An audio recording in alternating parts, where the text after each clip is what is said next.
বিশ্বের বিভিন্ন দেশে নানা আনুষ্ঠানিকতা ও বর্ণিল আয়োজনের মধ্যে নতুন ইংরেজি বছরকে বরণ করল বিশ্ববাসী। ঘড়ির কাঁটায় স্থানীয় সময় রাত 12টা বাজতেই সিডনির অপেরা হাউস ও হারবার ব্রিজ থেকে ছোড়া হয় বর্ণিল আলোকছটা ও আতশবাজি।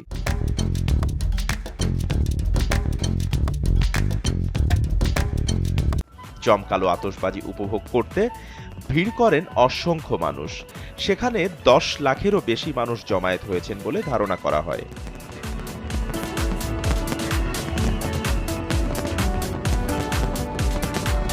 নিউজিল্যান্ডের সবচেয়ে বড় স্থাপনা স্কাই টাওয়ার থেকে ছোড়া বর্ণিল আতশবাজির সঙ্গে তাল মিলিয়ে আনন্দ প্রকাশ করেন সেখানকার মানুষ। সঙ্গে ডাউনটাউনে আয়োজিত হয় এক লাইট শো।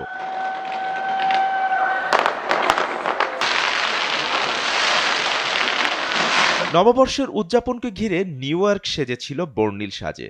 120 বছরের ঐতিহ্য নিউ ইয়র্কের টাইমস স্কয়ারে নিউ ইয়ার উদযাপন দেখতে বিশ্বের বিভিন্ন প্রান্ত থেকে ভিড় করেছিল দর্শনার্থীরা।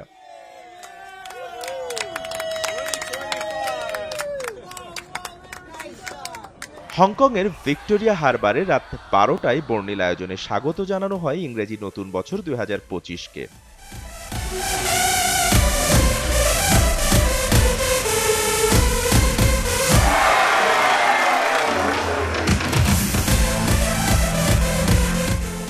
ঘড়ির কাঁটা মধ্যরাতে পৌঁছালে সংযুক্ত আরব আমিরাতের দুবাই এবং আবুধাবি উভয়েই 2025 সালকে স্বাগত জানায়।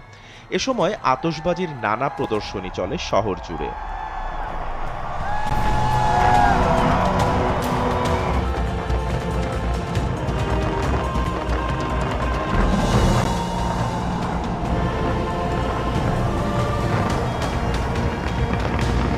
থাইল্যান্ডে রঙিনভাবেই পর্যটক থেকে শুরু করে স্থানীয়রা নতুন বছরকে বরণ করেছেন।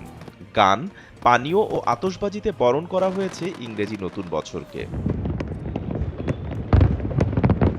এদিকে বাশারের পতনের পর প্রথমবারের মতো সিরিয়ার দামাস্কাতে নতুন বছর উদযাপন করেছে মানুষ। বাপ্পি খান, এসএ টিভি ডিজিটাল।